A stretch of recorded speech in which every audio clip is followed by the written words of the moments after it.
এবার metal presence কৃষি সংবাদ সুজলা সুফলা।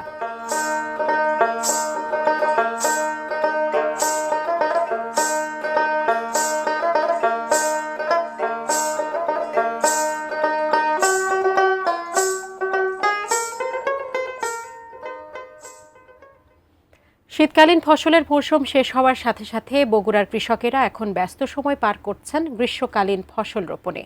পূর্ব বগুড়ার সদর উপজেলা সহ গাবতলী, সোনাতলা এবং সারিয়াকান্দিতে বোরো ধানের পাশাপাশি শশা সহ নানা ধরনের গ্রীষ্মকালীন ফসল আবাদ করছেন সেখানকার কৃষকরা। উর্বর মাটি, স্বল্প খরচ ও পরিশ্রমে শশার আবাদ করে লাভবান হয়েছেন সদর উপজেলার শাখারিয়া ইউনিয়নের জঙ্গলপাড়া গ্রামের কৃষক রবিউল হাসান। এখন এই সবজি তুলে একই জমিতে অন্য ফসল রোপণ করবেন তিনি।